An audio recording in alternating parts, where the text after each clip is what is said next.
Fred Richani of TSC right here at the 2020 NFL Scouting Combine in Indianapolis, Indiana, Lucas Oil Stadium. All these draft hopefuls. We'll be going through a number of drills, including the ones right behind me here, hoping that they raise their draft stock, hoping to secure that bag and secure a spot with an NFL team. Now, we know a number of players, including Joe Burrow, are going to be going pretty darn high, but there are a number of players still in limbo, hoping to realize their professional football dreams. So sit back, relax, and enjoy this special look at the NFL Scouting Combine.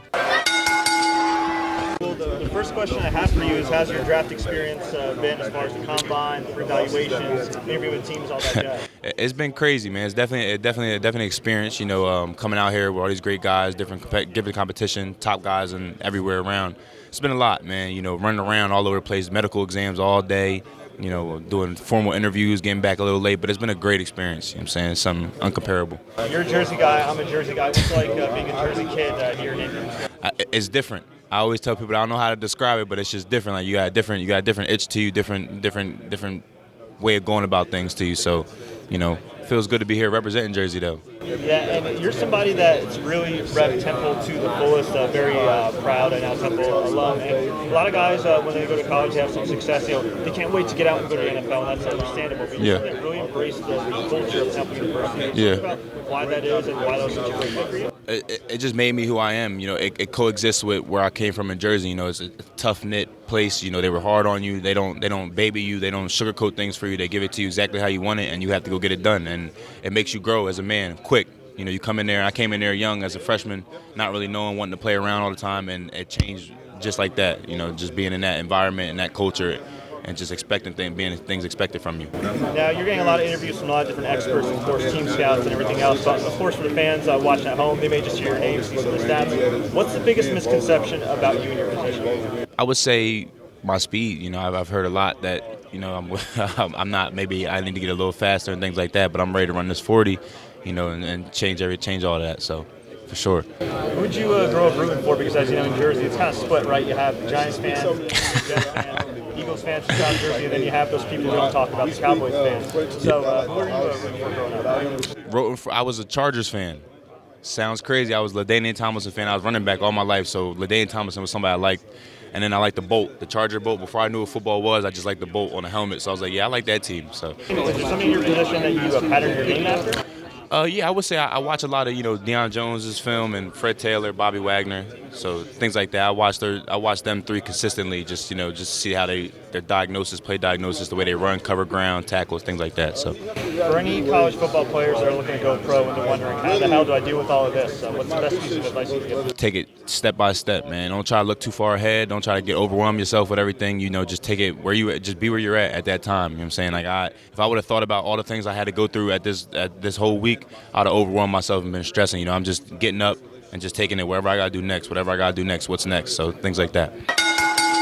I'm sitting alongside one of the most respected people in pro football journalism. He's also one of the voices of All Elite Wrestling. We are talking to Alex Marvez right here on the set of his show on SiriusXM. Alex, how's your combine experience treating you? It's treating me well because I got to see, AEW Dynamite last night, obviously, and that's obviously a thing near and dear to my heart. It's good. You know, Fred, every year we come here, there's 337 young men chasing a dream here, right? They all want to be in the NFL. Not all of them are going to make it. But you get to meet some people, and there's some incredible stories. And that's the thing, you know, I'm 48 years old now, and things that I used to take for granted, I don't in a lot of ways, and I look at things a little bit differently. And just the fact, some of these young people have overcome incredible tragedies, you know, to get to where they are, just to even be alive maybe, or to even have gone to college, and to be able to now have a chance to take care of not only themselves, but their families for generations to come. It's been really actually a very inspirational NFL scouting combine here. It's like my 25th, and I probably enjoyed this one more than any other just because the kids have been great. And what you see too, it's not, when I first started coming here in the mid-90s, not every player was equal. There were some that obviously had just majored in football, if you know what I mean.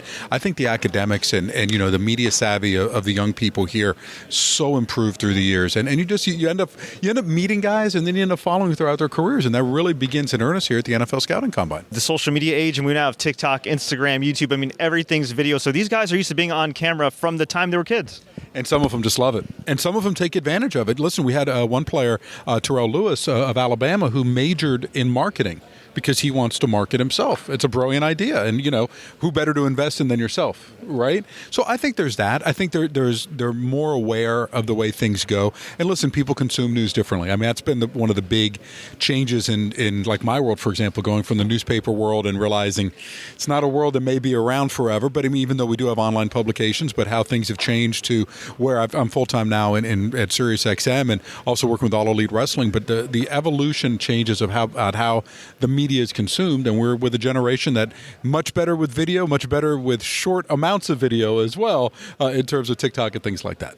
And believe it or not, while you are a decorated football journalist and broadcaster, I actually discovered your work reading a little publication called The Wrestling Observer, and it's pretty incredible to see your journey from being a writer with The Wrestling Observer with Dave Meltzer to now doing All Elite Wrestling while still covering the NFL. What came first for you in your life, your love for pro wrestling or your love for pro football? My love of pro wrestling, and it's funny because I go back to late February of 1987, and my first Wrestling Observer of March 2nd, 1987, and this was right before WrestleMania 3, Andre the Giant against Hulk Hogan, Randy Savage against Ricky Steamboat, two of the most iconic matches in the history of pro wrestling. And I was going to a show I grew up in South Florida. I was going to a show at the Miami Beach Convention Center, and before we came in, I was talking, and the doors open, I was talking to a gentleman who said, and we're going over all sorts of stuff and telling him how much I love Mid-South Wrestling, all this. I'm just a diehard fan. And he goes, there's this publication out in California I think that you might be interested in getting. It's called the Wrestling Observer Newsletter. Take the leap of faith. It was $6 for 4 issues. Send the $6 and see, tell me what you think. And I did. And when I first got it and saw, oh my God, these are these guys' real names. Oh my God, this is what's going to happen in the future. Oh my God, this has already been taped for television. Brother, I was blown away, and it completely changed my life. I remember being 6 years old watching with my dad on Championship Wrestling from Florida. My parents knew that if they wanted a happy me, make sure I'm in front of a TV set at noon Eastern time on a Saturday when Championship Wrestling from Florida was on. Otherwise, there would be a complete meltdown. And so, but then I started to become friends with Dave after reading The Observer and, started to branch out. And in 1989, I had the chance to write a wrestling column for the Miami Herald. It was a bi-weekly column. It became so popular, it became weekly. I kept it up through 2012. Really, my love of wrestling faded. I'm not a WWE person. I don't watch the product. I'm not a fan of Vince McMahon or his family and the way that they treat people. So that being said, I had gotten away from wrestling. But then, someone else who read me growing up, Tony Khan of the Jacksonville Jaguars, I met him at Jaguars training camp, and he said, yeah, we're talking football, but also I read you with wrestling. And so we just became really close friends through the years. And a couple years ago, the Colonel was planning in his mind of launching All Elite Wrestling. And I'm very fortunate to have been there every step of the way, just trying to help in whatever way I can. And I'll tell you what, it's been so enlightening too. I've never worked for an NFL team. I've always had interest in doing so because you find out what's on the other side of the curtain. Now, I was a beat writer for a long time, and I still only felt I knew about 25, 30% of what really went on. Well, when you work in a wrestling company, you understand why some things are done the way they're done, how some people really are, the personalities, et cetera. And I can just say this, the roster we've assembled, it's not just great wrestlers. They're great people, and they're interesting people. It's just been a true joy to just have involvement in this, and that's the only downside about being at the NFL Scouting Combine. I love my SiriusXM job. I'm not going to get fired for saying this, but I really do miss when I'm not around every Wednesday, the crew at All Elite Wrestling. It's incredible. I mean, here we are a little over a year since AEW first officially formed. They got the Revolution pay-per-view coming up at the time we're doing this interview. They just got extended by TNT, got a big money offer. Congratulations on that. A lot of fans are watching. They have their pros, they have their cons. But what's one positive intangible that the fans, observers, don't see on TV, something that makes AEW stand out from all the rest? What I think it is because it's an organic product. If someone has an idea, they can run with it. You know what I mean? There's a creativity there. People don't feel stifled, and it's a loyal company. Look, if you're not good at something, if something doesn't immediately resonate with the fans and they have to scrap it, they're going to give you another chance. I mean, when you look at, and again, I'm not a WWE watcher, but I read about the business through The Observer and other places. And look, reality is some people, they get one shot. Think about the WCW invasion back in the early 2000s. It didn't work, and all of a sudden, a whole group of talent gets buried over one bad idea. And then, and it wasn't even a bad idea; it was just bad execution. Not us. I mean, you're there for a reason. And that's what I think was so amazing about the roster that's been assembled. Everyone contributes something different. And I got to say this too. I'm a longtime critic, right? I'm a media person. But when I watch AEW, because I like so many people there, I watch it through a fan's eyes, and I like everything. And it's a really healthy perspective, like not to hate watch. I know people, and I used to do it. You watch and you hate. right? I mean, you're going to sit there and you're going to go on social media and you're going to tweet everything negative, right? I mean, about a product rather than truly just enjoy it. And like I've tried to watch it as a mainstream fan, and again, not everything is great. I admit that. But you know what? I'm entertained, and I just know that the people's hearts are in the right place there. I think that's what separates it, and it does have a very nice old school feel to it for the lapsed fan, if you will, that stopped watching once Vince McMahon and his family gained prominence with the wrestling company they have. When it comes to media and covering football or pro wrestling, sometimes reality is indeed stranger than fiction. What's the wackiest, craziest story from football that you covered that you think would have been concocted by Vince McMahon or Tony Khan? Well, gosh, I mean, we just with some things. I mean, and just, I mean, it isn't funny, but I mean, you think about stuff like Aaron Hernandez, like how crazy that situation was, and you're like, what?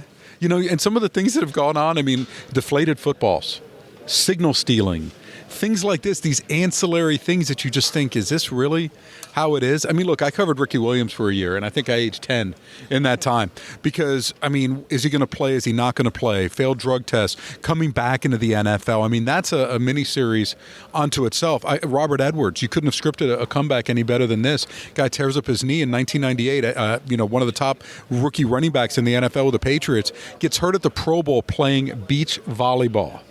And he almost has to have his leg amputated. 3.5 years later, I'm covering him for the Miami Dolphins, and he's back. So things like that, I think, are just really interesting. And look, you get some really larger-than-life personalities too. I mean, both in football and in wrestling. But I think that's what makes it fun. And listen, the game again, it gets over-scrutinized, over-analyzed, and I understand there's only 16 games, soon to be 17. But you know, so we blow those games up. But that's, I think, part of the fun of football, and also what's fun too, waiting for the next season to begin. By the time the preseason comes around, you're actually interested in watching the Hall of Fame game, and then you realize, wait, this is preseason football. I don't want to watch this. But it does. They do an incredible job building anticipation through events like the NFL Scouting Combine, through events like the NFL Draft, and all the mini camps. I feel like you've had more job titles than the Young Bucks have had titles. How many job titles do you have nowadays? I've narrowed it down. Just working at SiriusXM, NFL Radio, working at All Elite Wrestling. I've worked in the past in the newspaper business, the Miami Herald, the defunct Rocky Mountain News, the South Florida Sun Sentinel. I worked at Fox Sports for a decade, you know, and I worked at Sporting News. I mean, but the business continues to evolve, and it's just very interesting. I think it's like this in a lot walks of life now with how much technology has come along that, you know, the job that you start with is probably not going to be the job you finish. When I was growing up, you know, Edwin Pope was at the Miami Herald as a columnist for, you know, 40 some odd years. I mean, those days aren't going to happen. So you have to keep changing with the times, embrace new technology, don't be scared, and you should do okay. What's the best piece of advice you give anybody that's hoping to get in your position? Just work 24 hours a day. Work. I mean that. Just seriously, don't stop working. And you're going to get no. You can take it for an answer, but try something else. In all seriousness, if you're passionate about something, and you know, try to spend as much time as you can around it, try to learn about it, look for ways to advance, and understand success doesn't come immediately, you know, and listen. Big thing, keep your ears open. Listen, you don't have answers for everything if you're a young person. Trust me, I was there. I don't have answers now. Shutting up has been one of the best things I've done in my life, and learn from people that have been there and done that. That's one of the best pieces of advice I can give. Wise words from a wise man. And where can fans find your show on SiriusXM and you online? You can find me online on Twitter at Alex Marvez. You can find SiriusXM NFL Radio, usually working weeknights, 7 to 11 p.m. Eastern Time, except for Wednesday nights. Got a little thing called AEW Dynamite on TNT, 8 to 10 Eastern Time, working back behind the scenes there. Because some backstage interviews as well, and just having the time of my life. I'm staying alongside Sam Gordon of Primetime Sports Talk. Sam, we're here at our first NFL Scouting Combine. How's it been?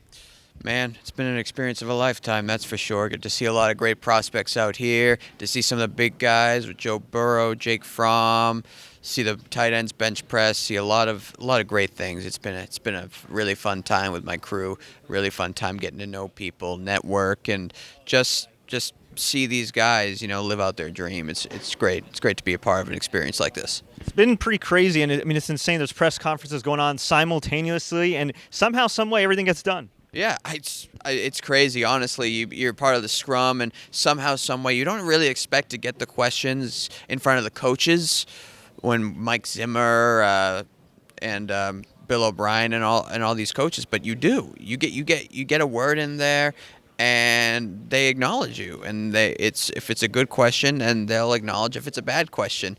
It's a great time, honestly. And when you get to sit close with these players, mid-round picks, trying to get as much exposure as they can, it really puts it into perspective that these guys are just regular guys, and they're not titans on television. No, that definitely well said. Now, can you tell us a little bit about your site and what you guys do? Oh, we started in 2017. Me and a friend in a conference room. I said, hey, I got an idea. I know it's going to sound crazy. It's going to be a lot of late nights, but if we get it done right, it's going to be worth it. And 180,000 views the first 10 months, on pace for 2 million this year. So it's been huge. We've done interviews with Joe Namath, Adam Butler, J.C. Jackson, Devin Hester, Deion Branch, a lot of big name athletes that it was a dream come true for me. Deion Branch was always my favorite athlete growing up, so it was kind of full circle for me there. We've been to Patriots camps, got a lot of athletes. Former athletes that we've talked to for our Life After Football series. But we got people from all walks of life. We got people from all walks of life writing for us who just wanted a chance, and they're great writers. And it's a great team. I wouldn't have asked for anybody better to work with. That's fantastic. Now, you mentioned Deion Branch. Of course, he's most famous for winning the Super Bowl MVP award with the Patriots. Right. I'm assuming you grew up a Patriots fan?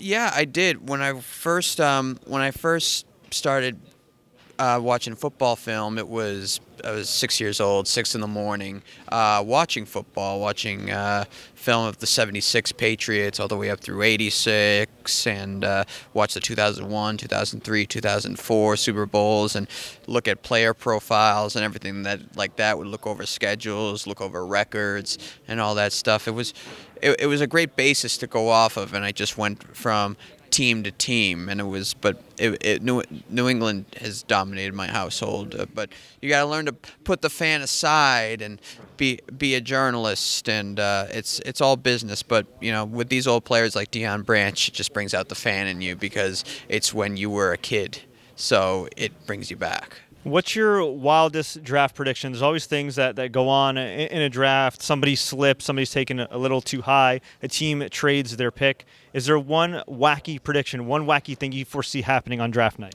I think Tua goes higher than 5, honestly. It's either that or he falls. I think he's one of those prospects that when you deal with an injury, it's really hard. But depending on the combine, they have him sliding to 5, and the Miami Dolphins taking him, if I'm not mistaken. But I just don't think it's going to be the case. I think he's going to go either earlier or after number 5, even though he's slated at number 5. The one of the surprising picks I'm gonna predict is Jake Fromm to the Patriots. Because I think with the Patriots recently drafting Georgia prospects back-to-back with Isaiah Wynn and Sony Michel, and even back in the past, he had Malcolm Mitchell, who played a big factor in Super Bowl 51. So I think that they're going to be watching Jake Fromm, especially since they need to draft a tight end in the first round. They have the luxury of waiting and trading up with their compensatory picks they're getting in the third round up to the second round to getting Jake Fromm. So they have other needs. They're not going to draft a quarterback in the first round. I just don't see it happening. They're going to draft a tight end, I think. Draft a tight end or a linebacker. And they're going to draft a quarterback in the second round if they can trade back in, and I think Jake Fromm is the most realistic. He matches the scheme. He's a pocket passer, pass first, run later. So I think that's what they look for in a quarterback. What's the best piece of advice you give anybody that's covering their first scouting combine, now that you've been through it? Just have fun, man. Just go with the flow. Learn from people who have been here. It's just it's a surreal experience, and don't be afraid to ask the questions. Don't be afraid to get in front of the scrum or get a one-on-one with a player at a table, because it is something you won't forget. Don't ask questions to people walking to the bathroom. Don't do that. But just have fun. Don't be afraid to ask the questions, and just be yourself. That's it. I know it's cliche, but be yourself. Network. Pass around business cards, because you may be working for one of these outlets someday. Staying alongside Mark Bailey, NFL agent. We are here at the 2020 NFL Scouting Combine in rainy, windy, snowy Indy. Mark, how's your Combine week been treating you? It's been going pretty well. I'm here for the agents meeting that we have yearly to update all the agents on the rules and the new CBA. Obviously is what we're talking about today. Getting some of the new insights and things like that before the players go to vote on that. And it's pretty crazy. We were talking off the air that before you became an agent, you were actually a football coach. Yeah, I coached at the University of Delaware, which is where I did my undergrad, and I decided I wanted to do some more things off the field to help the players. And then I eventually went back, got my master's degree, and decided to open my own agency. So how long was that whole process? Because from what I understand, this is the first year of your agency, First Down Sports, doing great, have a number of draft prospects signed, but I would imagine it took a lot of work to get to this point. Yeah, it was a long process. I made the decision, I would say 3 years ago that I wanted to. Actually, I made the decision 5 years ago that I wanted to do this. There's a lot of rules and regulations. You have to have a master's degree or a graduate degree, so I had to go through that process. That took a couple years to get that under my belt. And then from there, you kind of are at the liberty of the NFL and their schedule. So I had to wait till the cycled around for me to be able to get my application in, which is due in February, and then eventually take the test in July. So I took the test last July. They grade the test and they certify new agents on October 1st.